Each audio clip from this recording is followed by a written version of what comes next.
Hello guys, எல்லோரும் எப்படி இருக்கீங்க? நல்லா இருக்கீங்கன்னு நம்புகிறேன். இன்றைக்கி சூப்பரான ஒரு மீன் குழம்பு ரெசிபி தான் பார்க்க போகிறோம்.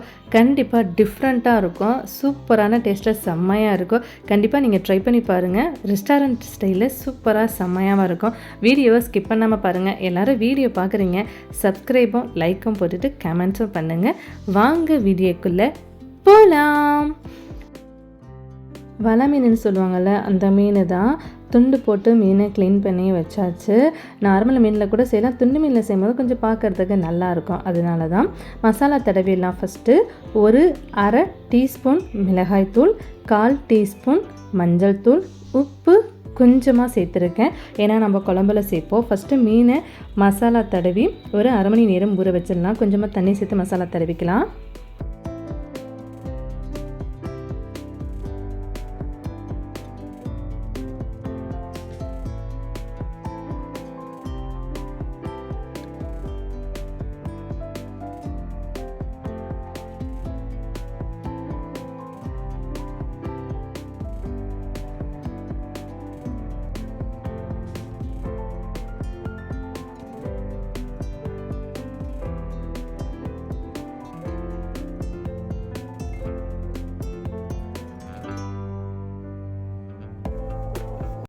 குழம்புக்கு மசாலா அரைச்சிக்கலாம். 2 காஞ்ச மிளகா, 1 டீஸ்பூன் ஜீரகம், 8 பல் பூண்டு. உங்களுக்கு காரம் இன்னும் குறைவாக வேணும்னா 1 சேர்த்துக்கோங்க.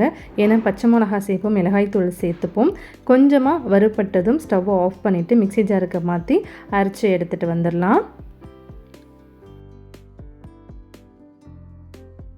மிக்ஸி ஜாரில் வறுத்த பூண்டு, மிளகா, ஜீரகத்தை சேர்த்துட்டு ஒரு பச்சை மிளகா கட் பண்ணி சேர்த்துக்கிறேன். இதையும் அரைச்சி எடுத்துகிட்டு வந்துடலாம். அரைச்சதுக்கப்புறம் அரை டீஸ்பூன் மஞ்சள் தூள், 1 டீஸ்பூன் தனி மிளகாய்த்தூள், 1/2 டீஸ்பூன் தனி மல்லித்தூள், பேக்கெட்டில் இருக்குள்ள அந்த மல்லித்தூள் தான் சேர்த்துருக்கேன். கொஞ்சமாக தண்ணி சேர்த்து இந்த விழுதை அரைச்சி எடுத்துகிட்டு வந்துடலாம். மசாலாவை நல்லா நைஸாக அரைச்சி எடுத்துகிட்டு வந்தாச்சு. ஒரு பவுலுக்கு இதை மாற்றிடலாம். பவுலுக்கு மாற்றினதுக்கப்புறம் மிக்சியில் கொஞ்சமாக தண்ணி சேர்த்து கழுவி அதையும் ஒரு பவுலில் மாற்றி வச்சுக்கிட்டேன்.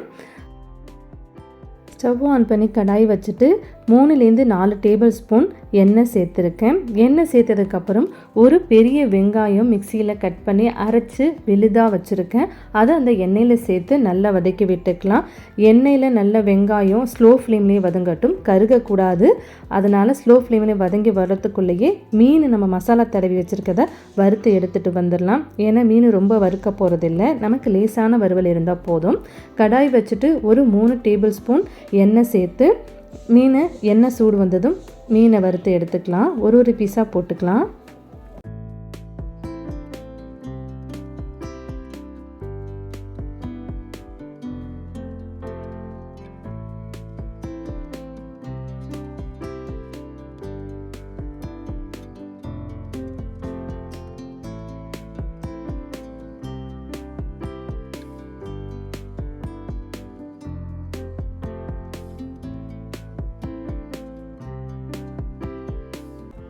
கடாயில் போட்டதுலேருந்து ஒரு அரை நிமிஷத்துலேருந்து 1 நிமிஷத்துக்குள்ளே மீன் வறுத்தா போதும்.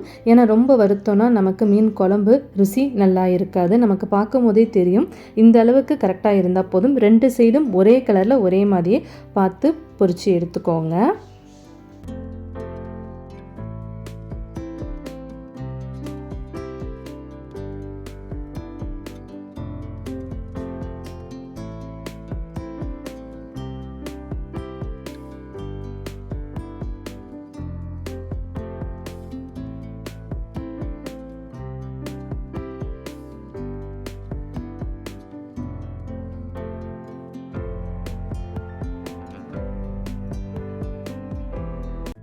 மீன் வறுத்து எடுத்தாச்சு. 2 சைடும் ஒரே மாதிரி கலரில் நிஜமாக சூப்பராக வந்திருக்கு பாருங்கள்.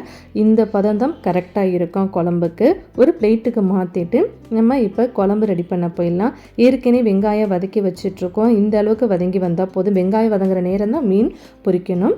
அரைச்சி வச்ச பேஸ்ட்டை இப்போ சேர்த்துக்கலாம். மிக்ஸி கழுவின தண்ணியையும் இந்த பவுலையும் கழுவி வச்சுட்டேன் பக்கத்தில். குழம்பு தாளிக்கும் போது தேவைப்படும்னு காட்டுறேன் பாருங்கள். நல்ல இந்த மசாலாவும் அந்த வெங்காயம் பேஸ்ட்டும் நல்லா ஒன்றோடு ஒன்று மிக்ஸ் பண்ணி நல்லா வற்றி வரணும். அப்போ தான் நமக்கு குழம்பு இன்னும் டேஸ்ட்டாக இருக்கும்.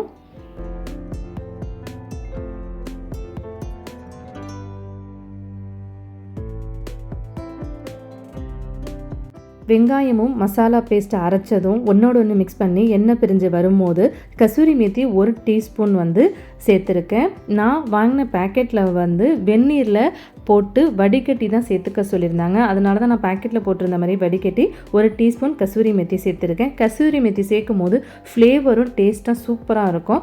உங்களுக்கு ஒருவேளை கசூரி மெத்தி பிடிக்கலைன்னா அது சேர்த்துக்க வேண்டாம். நிஜமாக அந்த சேர்த்து சாப்பிட்டு பாருங்கள், சூப்பராக இருக்கும். கருவேப்பிலை 2 கொத்து சேர்த்து அதையும் நல்லா ஒன்றோடு ஒன்று மிக்ஸ் பண்ணி வதக்கி விட்டுக்கலாம்.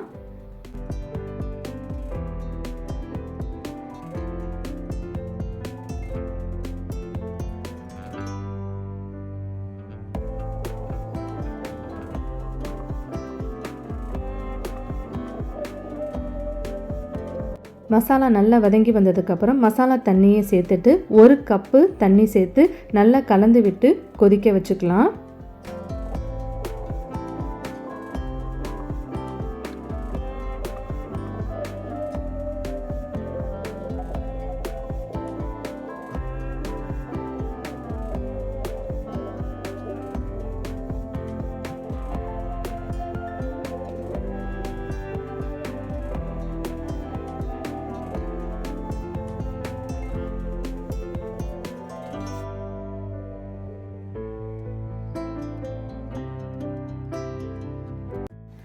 இந்த அளவுக்கு நல்லா கொதி வந்ததுக்கப்புறம் 4 டேபிள் ஸ்பூன் புளி கரைச்சி வச்சுருக்கேன், அதை சேர்த்துக்கிறேன். சேர்த்ததுக்கப்புறம் கலந்து விட்டுக்கலாம். உங்களுக்கு ஒரு வேளை புளிப்பு கூட வேணும்னா 1 டேபிள் ஸ்பூன் இல்லை 2 டேபிள் ஸ்பூன் கூட சேர்த்துக்கோங்க. குறைவாக வேணுனாலும் குறைவாக சேர்த்துக்கோங்க.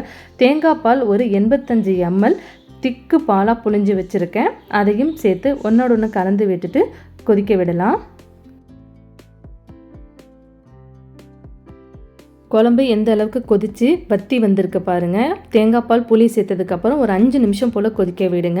அதுக்கப்புறம் மீன் சேர்த்துக்கலாம். உங்களுக்கு ஒருவேளை இன்னும் திக்னஸாக வேணும்னா இன்னும் ஒரு 2 நிமிஷம் சேர்த்து கொதிக்க விட்டுட்டு மீன் சேர்த்துக்கோங்க. மீன் சேர்த்து ஒரு 2 நிமிஷம் 3 நிமிஷம் மட்டும்தான் நம்ம குழம்பை கொதிக்க விட போகிறோம். ஏன்னா ஏற்கனவே மீன் வறுத்து இருக்கும். ரொம்ப கொதிக்க விட்டோன்னா மீன் கலண்டு தூள் தூளாக வந்துடும்.